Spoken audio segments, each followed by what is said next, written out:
तो एपिसोड की स्टार्टिंग में हमें दिखाया जाता है कि ल्यूएल का मैच एक सीनियर डिसाइबल के साथ होने वाला होता है जिसका नाम लिन फेंग होता है और वहाँ पे मौजूद मास्टर जैसे ही उनका मैच ऑफिशियली स्टार्ट कराता है तो ल्यूएल फौरन से अपना वो इंस्ट्रूमेंट बाहर निकालती है और उस लड़के से कहती है कि हो कौन किससे मेरी फाइट होने वाली है। तो जुओ फेंग उसे देखकर कहता है कि ये लड़की फिर से मेरे आगे आ गई, मगर उसे पता था कि ये जिनलान की जूनियर सिस्टर है। वो खुद को कंट्रोल करते हुए उससे कहता है कि जूनियर सिस्टर मेरा नाम जुओन लिम फेंग है, तुमसे मिलकर अच्छा लगा। मगर ल्यूएल से कहती है कि मेरा तो क्लेरी जूनियर तुम्हारे जैसा है ही नहीं। ये के बाद जुओ फेंग जिनलान की तरफ देखता है और फिर ल्यूएल से कहता है कि सीनियर सिस्टर उम्मीद है कि आपसे मुझे बहुत कुछ सीखने को मिलेगा। ये कहते ही वो तेजी से हमला करने के लिए आगे जाता है और हमें दिखाया जाता है कि वो जैसे ही हमला करने वाला होता है तो ल्यूएल अपने इलेक्ट्रिक इंस्ट्रूमेंट के जरिए इस जोरदार एनर्जी प्रेशर रिलीज करती है जिससे वो जुओ फेंग का पीछे धकेल देती है और स्टेला उसकी स्वॉर्ड भी उसके हाथ से गिरकर वहां से नीचे चली जाती है और ल्यूएल अपना मैजिक वेपन वापस से अपने पास रख लेती है। ये देखकर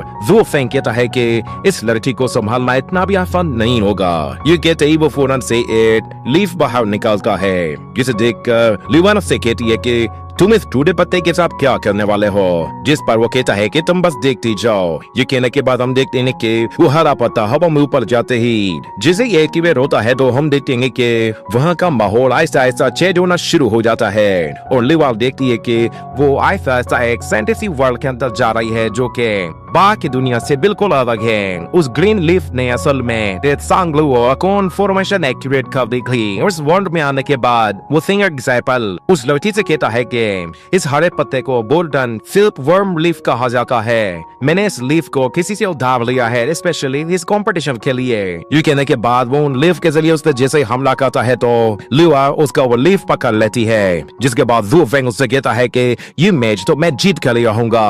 ये कहते ही वो अपने सारे के सारे उन पत्तों को हवा में ऊपर उठा देता है और दोबारा से ल्यूएल पर जैसे ही हमला करता है तो ल्यूएल बहुत ही आसानी से उन्हें डॉज कर रही होती है। ये देखकर जुओ फेंग उस फले के बाद लीफ के जरिए हमला करना शुरू कर देता है तो दूसरी तरफ हम देखते हैं कि ल्यूएल हवा में ऊपर जाकर अपने म्यूजिक इंस्ट्रूमेंट से बहुत ही पावरफुल एनर्जी वेव्स रिलीज करती है। ये देखते जुओ फेंग को बहुत ज्यादा गुस्सा आता है और फिर वो अपने उसी लीफ की आवाज को और भी ज्यादा बढ़ा देता है और उसे अपने हाथों के साथ पकड़कर एक बड़ा टोर्नेडो अटैक कर देता है। और इस तरफ ल्यूएल वो अपने मैजिक इंस्ट्रूमेंट के जरिए कुछ स्पिरिचुअल बॉडीज को रिलीज करती है मतलब जुओ फेंग उन्हें बहुत ही आसानी के साथ एक एक करके डिस्ट्रॉय कर देता है और उस लीफ के जरिए फिर अपनी अनस्पिरिट टेक्निक का यूज करता है जिससे वहाँ पर जबरदस्त एनर्जी रिलीज होती है और हमें एक इंसेक्ट को दिखाया जाता है। वो इंसेक्ट अपने मुंह बहुत ही जोर से सुपरसोनिक साउंड रिलीज करता है जिससे वो ल्यूएल को पीछे धकेल देता है। और इस तरफ हम देखते हैं कि जुओ फेंग सिल्क वर्म कोकोन टेक्निक का इस्तेमाल करते हुए अपने चारों तरफ से बहुत ही पावरफुल बैरियर बना लेता है और ल्यूएल जैसे उस पर हमला करती है तो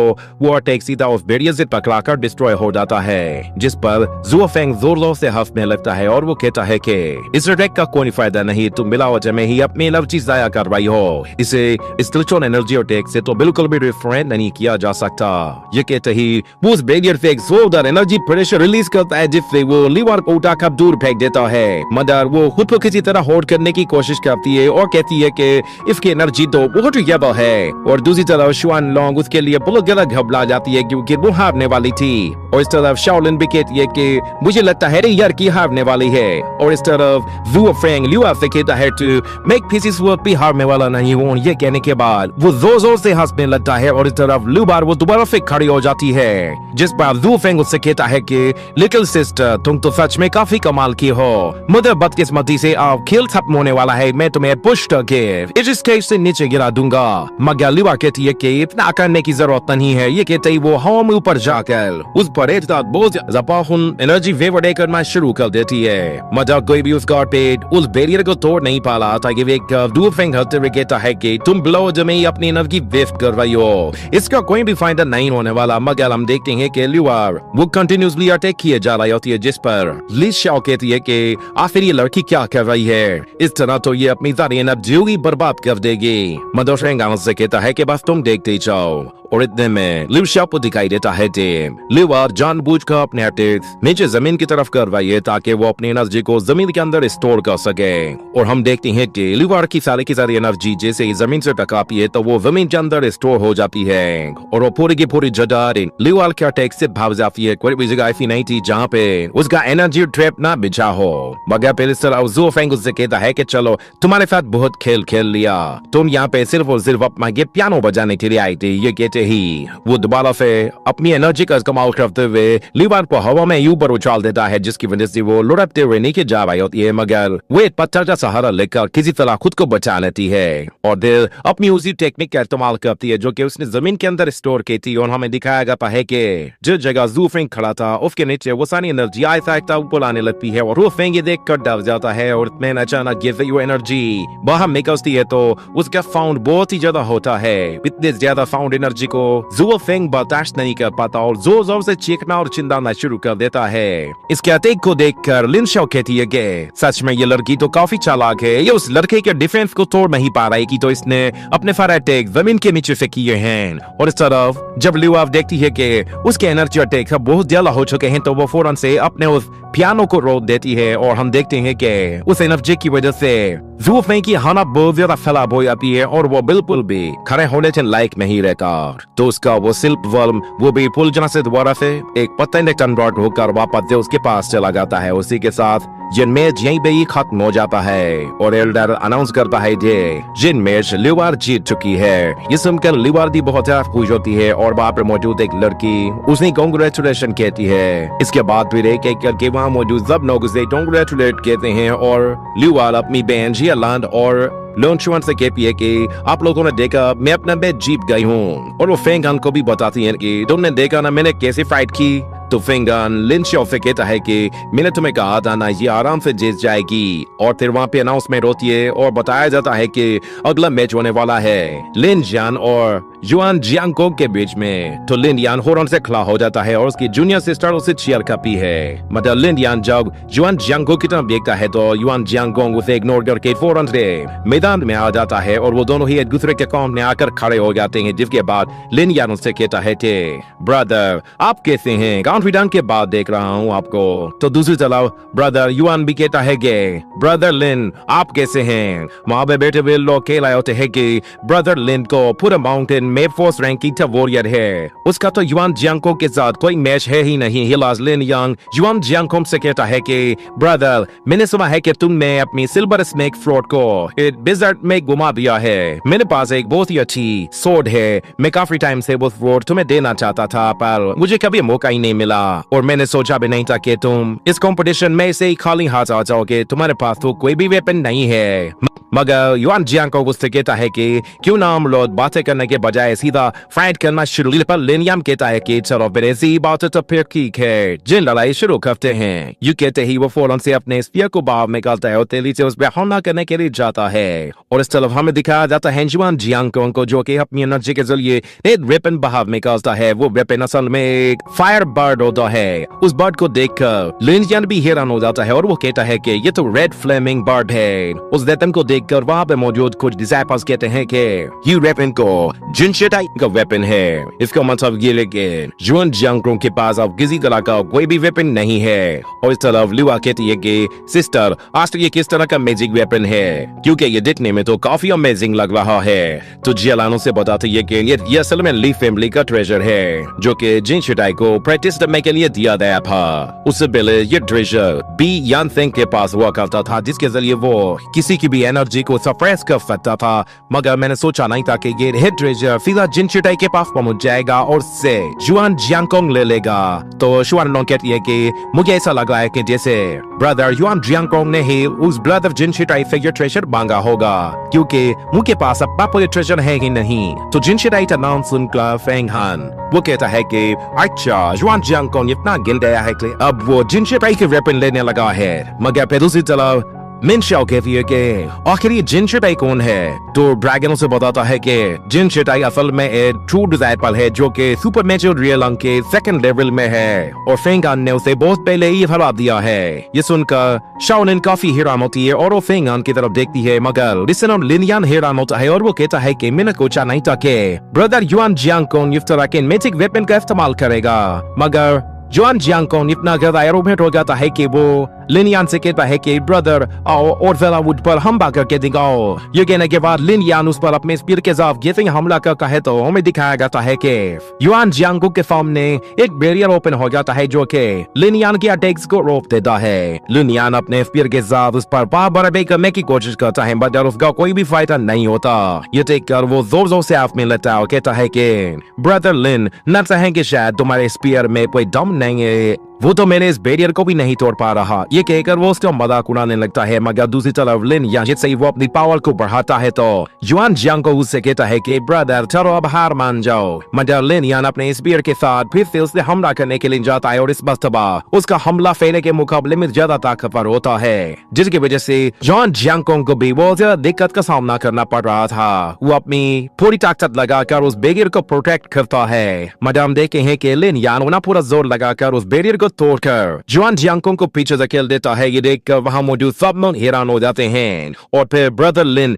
जैसे ही युआन जियांगकुक पे हमला करने लगा है तो जियांगकुक उसके अटैक्स को डॉज करता है मगर उसके पास सिर्फ और सिर्फ डिफेंसिव वेपन मौका ही टाइम भी हमला नहीं कर पा रहा था जिसकी वजह से ब्रदर लिन यांग उस पे आराम से भारी पड़ता है और अपने वेपन के साथ उसे उगाड़ो फेंक देता है और फिर वो युआन जियांगकुक से कहता है कि ब्रदर मुझे लगता है कि शायद इस मैच का फैसला हो गया है, उनके मैच हार गए हो। मगर दूसरी तरफ युआन जियांगकुक कहता है तुम्हें किसने कहा कि इस राइट ऑफ फैसला हो गया है, लाइट ऑफ असर शुरू हुई है। ये कहने के बाद वो उसी फ्लेमिंग बर्ड को पूरी तरह से एक्टिवेट कर देता है और हमें दिखाया जाता है कि वहाँ पर एक रेड फ्लेमिंग बर्ड आ जाता है जो कि पूरी तरह से जिंदा होता है। देखकर वो सब लोग हैरान हो जाते हैं कि ब्रदर युआन जियांगकुक ने अपनी पूरी ताकत का इस्तेमाल करके इस बर्ड को जिंदा कर दिया है और हम देखते हैं कि युआन जियांगकुक के पीछे एक बहुत बड़ा रेड फ्लेमिंग बर्ड होता है। उसे देखकर शुआन मो कहती है कि मुझे लगता है कि शायद अब ब्रदर लिन यान के लिए भी थोड़ी सी मुसीबत बढ़ने वाली है और इस तरफ जियांगकुक जैसे ही उस फ्लेमिंग बर्ड के साथ लिन यान पे हमला करता है तो वो बर्ड लिन यान के चारों तरफ गोल गोल घूमते हुए जैसे ही उसने हमला करने के लिए आ रहा होता है तो इस तरफ लिन यान उसके हर एक एनर्जी अटैक को डॉज करते हुए पीछे हट जाता है और वो देखता है कि उसे मारने के लिए उसके करीब जाना होगा तो फौरन से ऊपर चला जाता है और अपने स्पीयर को अपनी पूरी ताकत के साथ उसकी तरफ फ्लो करता है तो वो बर्ड उस पर एक फायर एनर्जी अटैक कर देता है। मदन देखते हैं कि वो स्पीयर अचानक से छोटे छोटे स्पीयर्स में कन्वर्ट हो जाता है जिससे वो साले के सारे स्पीयर उस फ्लेमिंग बर्ड को जस्ट हिट करते हैं जिसकी वजह से वो पूरी तरह से खत्म हो जाता है। उस बर्ड के डिस्ट्रॉय होते ही युआन जियांगकुक भी काफी जख्मी हो जाता है और वो लिन यान की तरफ देखता है कि वो उसके सामने आ गया है तो वो फौरन से अपने ट्रेजर को उठा लेता है और लिन यान उससे कहता है कि ब्रदर तुम ये मैच हार चुके हो। तो युआन जियांगकुक भी अपनी हार मान लेता है और उस ट्रेजर को लेकर वहाँ से उदास होकर जाने लगता है जिस पर लिन यान उससे कहता है कि ब्रदर तुम एक फोर्ड मैन हो, तुम चाहो तो कोई भी मैजिक वेपन यूज कर सकते हो, ये सारे के सारे मैजिक वेपन हमारे ही फेंकते हैं मगर तुम्हारा नेचर बहुत सोर्ड के साथ बहुत ही ज्यादा परफेक्ट मैच करता है, तुम उसके साथ भी फिक्री हरा सकते हो।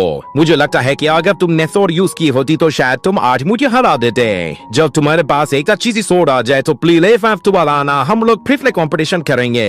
ये सुनकर युआन जियांगकुक वहाँ से चला जाता है और फिर मास्टर अनाउंस करता है कि इस मैच का विनर है लिन यान। तो वहाँ पर मौजूद जितने भी लोग होते हैं वो लिन यान की तारीफ करना शुरू कर देते हैं क्योंकि उसने युआन जियांगकुक को बहुत ही आराम से हरा दिया था। दूसरी तरफ युआन जियांगकुक इतना बड़ा मैजिक वेपन यूज करने के बावजूद भी लिन यान का कुछ नहीं बिगाड़ पाया था जिसकी वजह से वहाँ मौजूद लोग उसका मजाक उड़ा रहे होते हैं जिसकी वजह से वो उससे में वहाँ से चला जाता है। और अगले सीन में हमें दिखाया जाता है जिन शिटाई को जो कि प्रिजन के अंदर खेल होता है और वो अकेला बहुत ही ज्यादा बोर हो रहा था जिसकी वजह से उसके टेंशन भी बढ़ती जा रही थी और उसे इंतजार भी था कि आखिर युआन जियांगकुक फायर जीता भी है या नहीं। तो अचानक उसे किसी की आवाज सुनाई देती है तो वो उठकर देखता है, उसे नजर आता है कि वो युआन जियांगकुक है। उसे देखते ही वो फौरन से उसके पास चला जाता है और कहता है कि फाइनली तुम वापस आ गए, मुझे बताओ कि तुम्हारा मैच कैसा रहा। मुझे पूरा यकीन है कि तुमने मेरा ट्रेजर यूज करके अपना मैच बहुत ही आराम से जीत लिया होगा। युआन जियांगकुक इसका वो मैजिक वेपन उसके पास रख देता है। उससे कहता है कि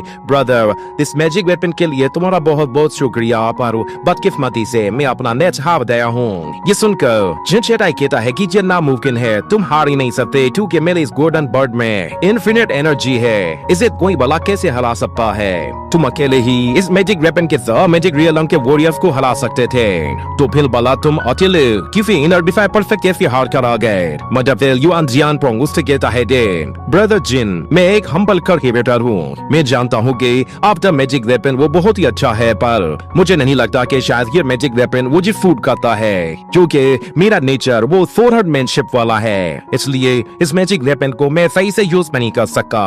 ये कहकर वो वहाँ से जाने लगता है और जाते हुए कहता है कि मैंने अपनी पूरी कोशिश की थी। मतलब दूसरी तरफ जिन शिटाई वो गुस्से में उसका मजाक उड़ाते हुए कहता है कि तुम बिल्कुल नाकारा और नालायक हो, तुम किसी काम के नहीं। पर जुआन जियांग को भी गुस्से में उसे जवाब देते हुए कहता है कि मैं कोई बेकार आदमी नहीं हूँ। इस सुनकर जिन शिटाई हैरान हो जाता है, क्योंकि आज से पहले कभी भी उसने जुआन जियांग को इस तरह गुस्से में नहीं देखा था। जुआन जियांग उससे कहता है कि ये सब कुछ सिर्फ और सिर्फ तुम्हारी वजह से हुआ है। अगर तुमने मुझे ढंग का वेपन दे दिया होता तो शायद मैं आज नहीं हारता।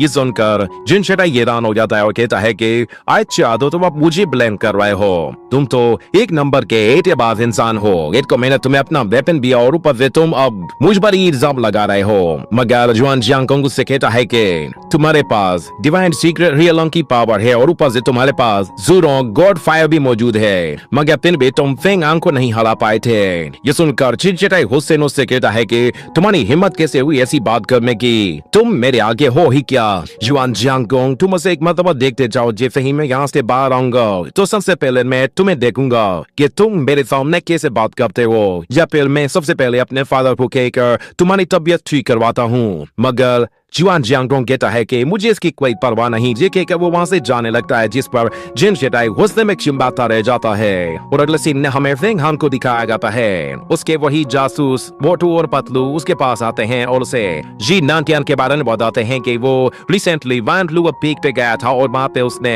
ब्रदर वान लू से एक मैजिक वेपन लिया है, जो कि उसने फेंग टिंगली को दिया है। इस ट्रेजर के बारे में कहा जाता है कि ये एक्सट्रीमली पावरफुल ट्रेजर है, जहाँ तक के इसके बारे में कहा गया है कि आज से पहले कभी भी किसी ने भी इस मैजिक वेपन की पूरी पावर को नहीं देखा, क्योंकि जो भी बंदा इस मैजिक वेपन के फॉर्म में आता है वो मारा जाता है। मेरी मानो तो तुम इस मैजिक वेपन के सामने जब भी आओ तो अच्छी खासी प्रोटेक्शन भी कर लेना।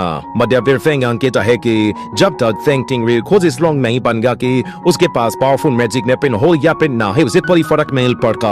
ये कहने के साथ ही ये एपिसोड यहीं पे ही एंड हो जाता है।